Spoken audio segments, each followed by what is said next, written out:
Hello everyone. In this video we will be seeing outline of the digestive system so that we can attempt science questions from digestive system in the general science paper of any government exam. So what is digestive system?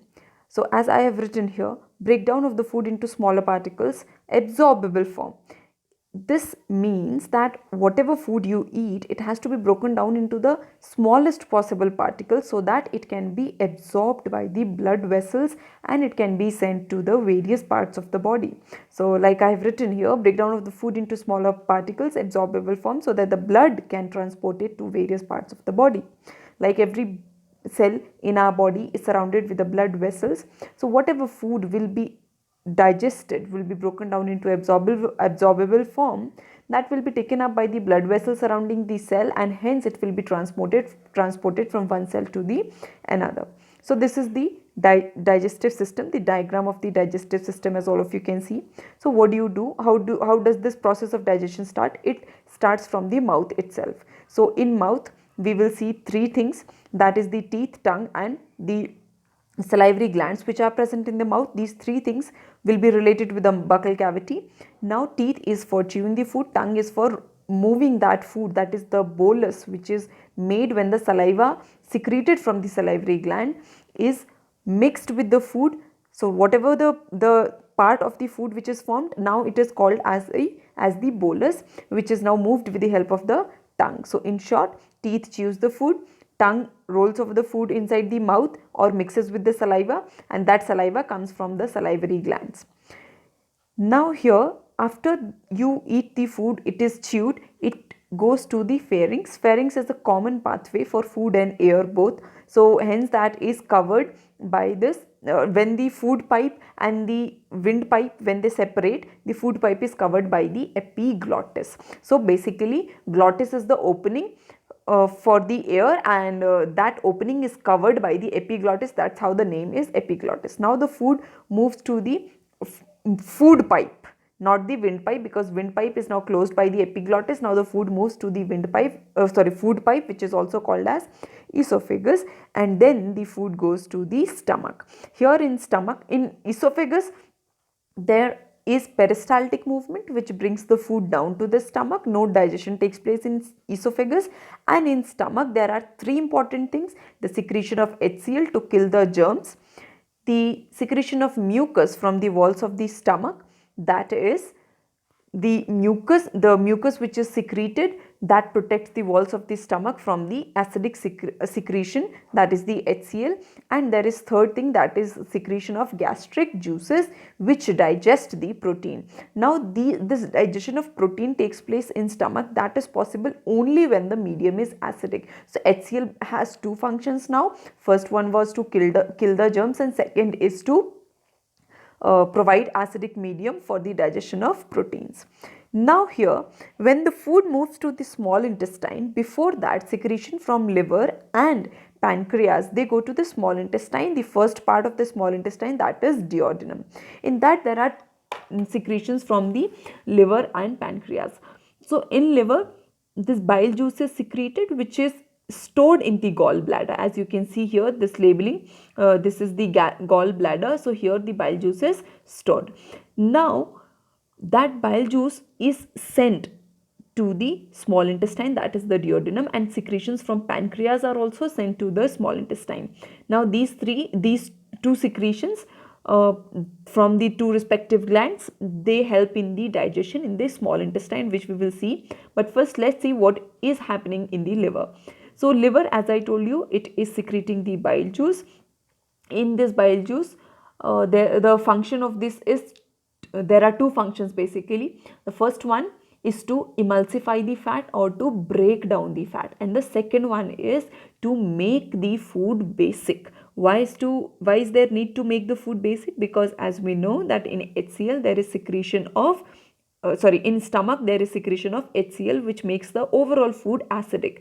So when it passes to the small intestine, it is made basic with the help of the secretion of the bile secretion from the liver. Now in pancreas there are digestive enzymes for protein, fats and carbohydrates. So all these digestive enzymes are given by the pancreas in its pancreatic secretion to the small intestine. So now I'll just summarize it what is happening in this region. The acidic food goes to the small intestine. Before that, secretion from the liver, that is bile, it makes the food basic. So now the food which is reaching to the small intestine is basic.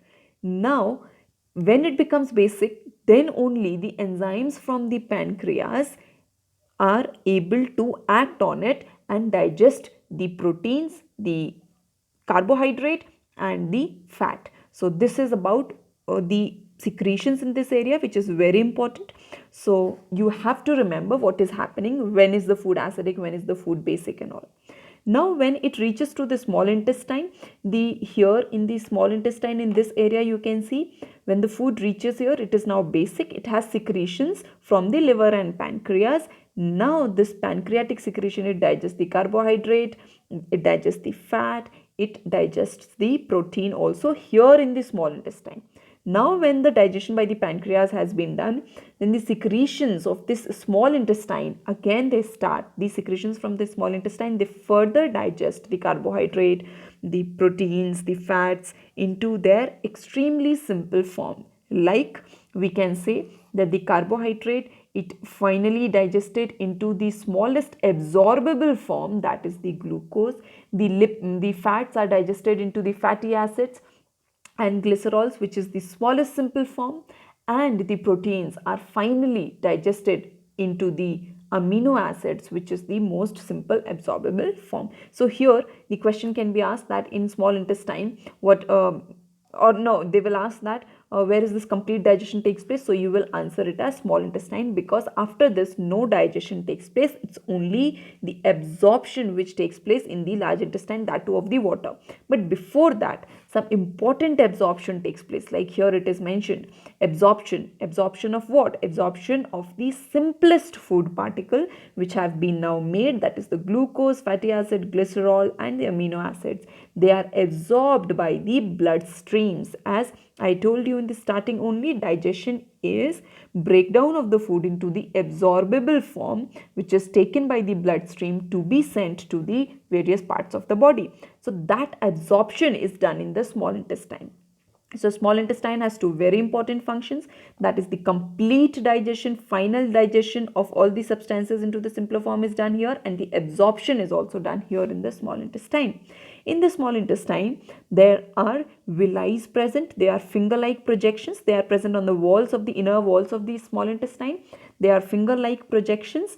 Now, what is the function of the villi? They are useful for increasing the surface area for absorption, because when the food will be absorbed properly, it will be sent to the various parts of the body properly, and hence it will be utilized by the body. So that's why this absorption is very important. For that purpose, villi are present in the inner wall of the small intestine. Now next, the food goes to the, this small intestine also has three parts. Duodenum is the first part, jejunum and ileum. So here they are mentioned, jejunum and the ileum is the largest part. So now that ileum, it ends into the cecum, which is a blind sac, and then these large intestines start. So here in large intestine, this is ascending column, this is transverse column, and this is descending column. So these three columns of the small intestine can be seen here, these three. And now this descending column, it ends into the rectum, which stores the waste material. But how is this waste material formed? Whatever food is now sent from the small intestine to the large intestine will be undigested. It means complete digestion has been taken place here in the small intestine. Now whatever is moving here to the large intestine is undigested. Now this undigested food will be sent to this large intestine, and here the absorption of the electrolytes and vitamins B and K, like that, and excess of the water will be absorbed. Now whatever goes to this rectum is now completely waste, that will be stored here, and when the body will have a reflex that now this waste has to be sent out of the body, that will move from the rectum to this anus, and from the anal opening it will come out. So that's all about the rough idea of the digestive system. So here in this video you can see that the various functions I have written here. In this liver we should read about this. What happens in the liver? It breaks down and builds up many biological molecules. It stores vitamins and iron. It destroys old blood cells and it destroys poison. Bile aids in digestion. So this is important here, that this destroys old blood cells also, because this destruction of the old red blood cells is also done by the spleen. So that is there, which is also called as the graveyard of the RBCs. Now rest of the functions we have already seen what is happening in all of these. Now in this you can see again further description of all the parts, what is happening in the respective part that is mentioned here. Now here in this chart you can see that what kind of enzyme is secreted in which part of the body. So here and what is getting digested here in which part of the body. Like in mouth, this salivary gland which is secreting saliva is useful for the digestion of the starch. So like you can see here, in stomach the digestion of protein takes place. For that I told you that the acidic medium is required, that is given by the HCl.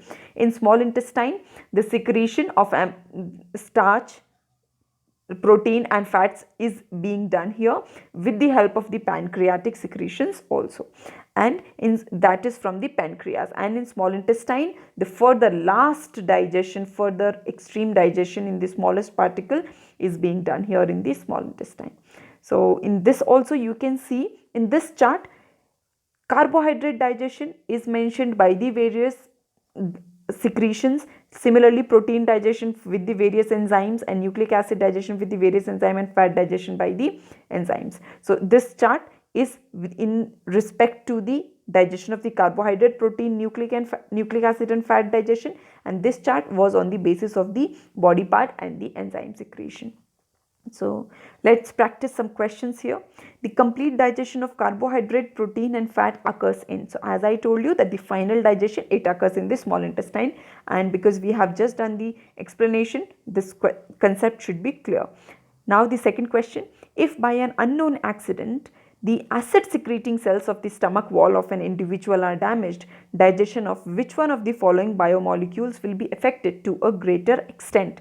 So there are four options: protein only, lipid, carbohydrate, protein and carbohydrate. Now if you remember what we discussed in this was, this acidic medium was responsible for the, that is acidic medium was given by the HCl and it was responsible for the digestion of proteins in the stomach. So the answer becomes proteins only.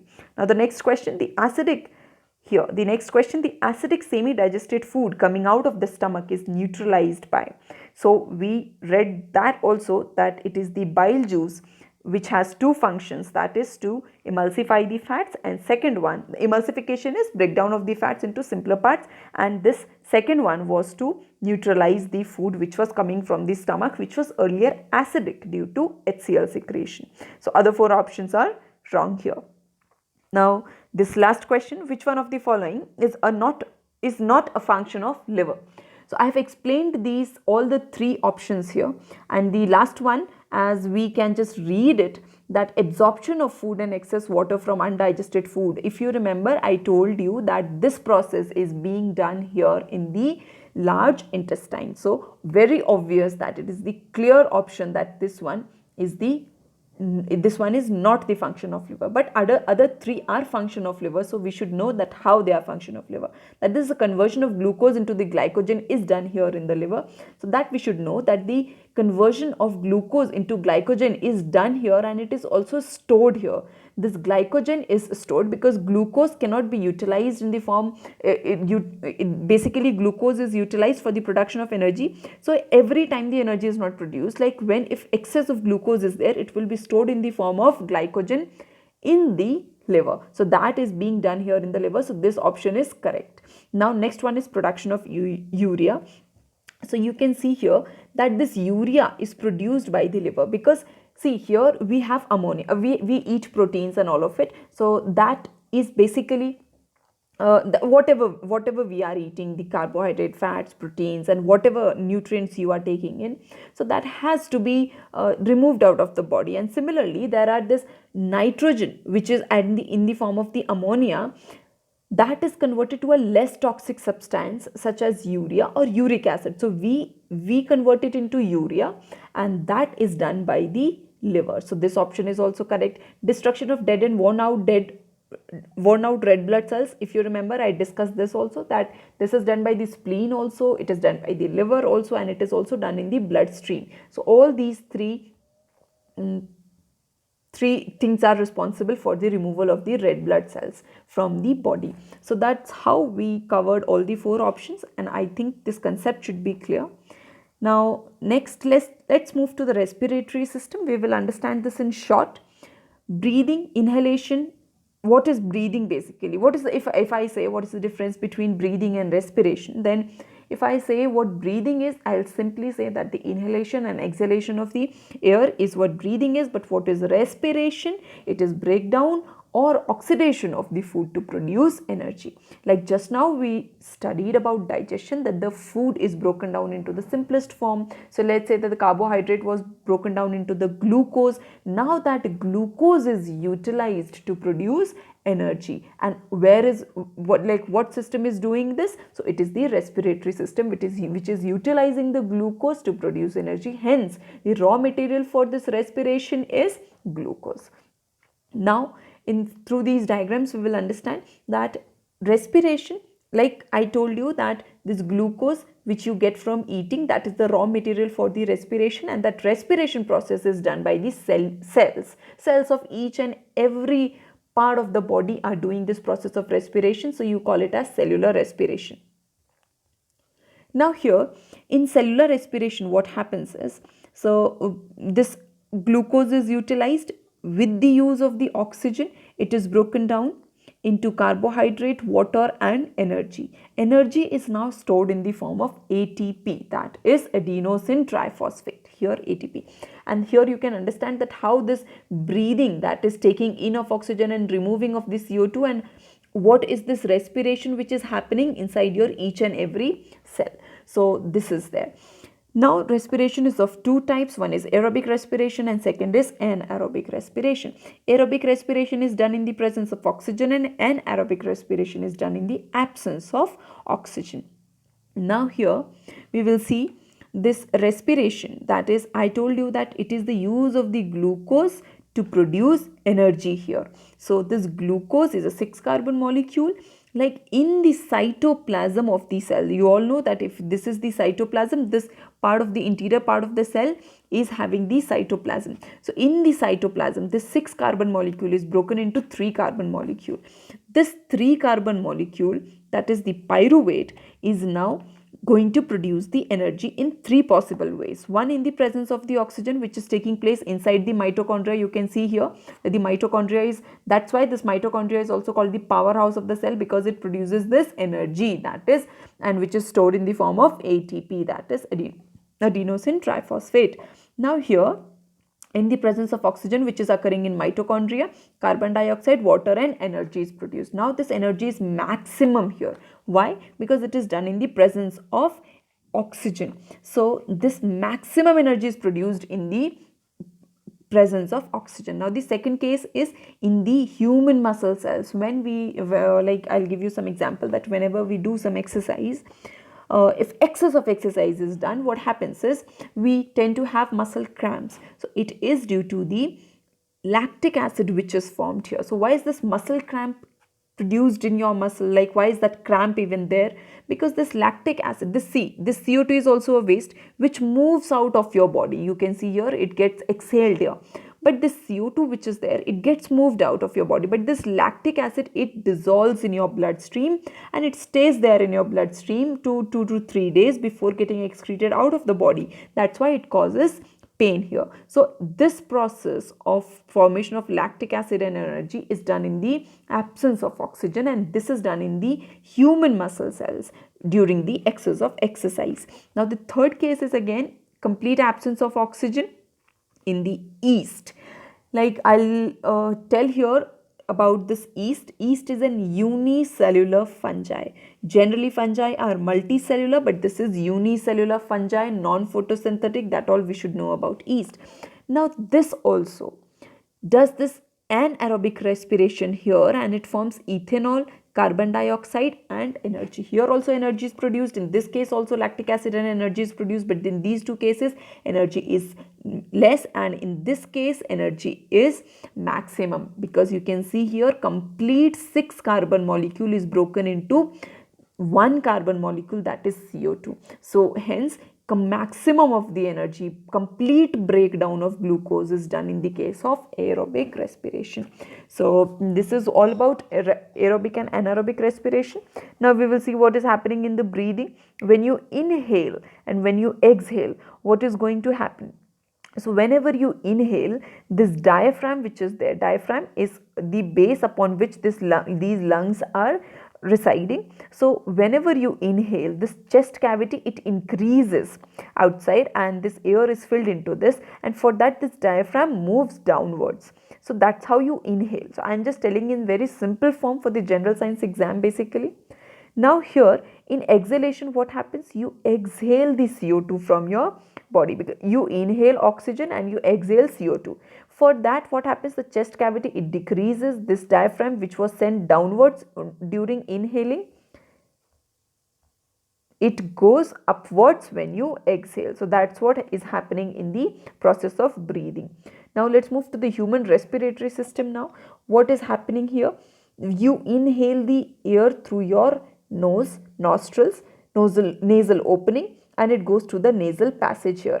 If you remember in digestion, I told you that there is this pharynx which is common passage for food and air both, and I also told you that this windpipe is covered by epiglottis. So that covering is there, and this is nasal passage, air moves through it, it moves to the pharynx which is common pathway for food and water, then this goes to the larynx which is also called as the sound box, which has no role over here, then this goes to the trachea. Now there is something special about this trachea, that it is surrounded by these rings of cartilage which is mentioned here. These rings are semicircular rings. Why? Because this windpipe which is there, it is there in the ventral part of the body. Now what is ventral? It is the front part of the body. So this windpipe comes first, and then behind to it there is the food pipe. That's why these rings of cartilage are semicircular. Semicircular is like this. Like I'll make it here, pen. So semicircular is basically like this. It is not completely circular. So that's what semicircular is. So it is surrounded by semicircular rings. Now why is the semicircular ring present even there? So that this trachea does not collapse. So what is basically this, what is the reason of this collapsing of the trachea can be? So whenever you inhale the air, you fill that cavity in the trachea, but whenever you exhale, there is a possibility, like you can take the example of the coconut water. When you take it from the straw, when you take it, it collapses. That should not happen when the CO2 is coming out. So it should not happen. Now for that reason, this ring of cartilage is present, so that the trachea does not collapse. Now this trachea, it gets further divided into bronchi, into 2 bronchi, which gets further divided into bronchioles. Here it is mentioned here, that is the bronchioles, and in the end they end up in the alveolar sac. So you can see here one alveolar sac is mentioned here in this diagram, and these are the alveoli. So now I'll tell you something about these alveoli. These alveoli are single cell layer thick. Single cell layer, it means they have only one cell, and they are surrounded by blood vessels, blood capillaries basically, which are again single cell layer thick. So what is the function of these alveoli basically? They are the ones which do the exchange of gases. Like we generally say that we inhale oxygen and remove out this CO2. So what is this O2 and CO, like how is this O2 getting into the body and how is this CO2 coming out of the body? It is done through this alveoli. So if the question is asked what is the site of exchange of gas in the respiratory system, you will say that it is alveoli, which is single cell layer thick, and here the exchange of gas is done with the help of diffusion. Now This is all about the lung, parts of the lung here, like this trachea. It starts like it breaks into two bronchi, and this all of this structure after bronchi, bronchiole, alveolar sac, alveoli, and all of this is enclosed here in the lung. And this lung is further protected by these ribs, as you can see here. This lung is there inside your ribs, and lung is also residing on this muscular flap like structure, that is the diaphragm. So this diaphragm, as I told you, during inhalation it goes down and during exhalation it moves up. So that's all about respiratory system. With this much of knowledge, you can solve any question from the general science exam. Thank you.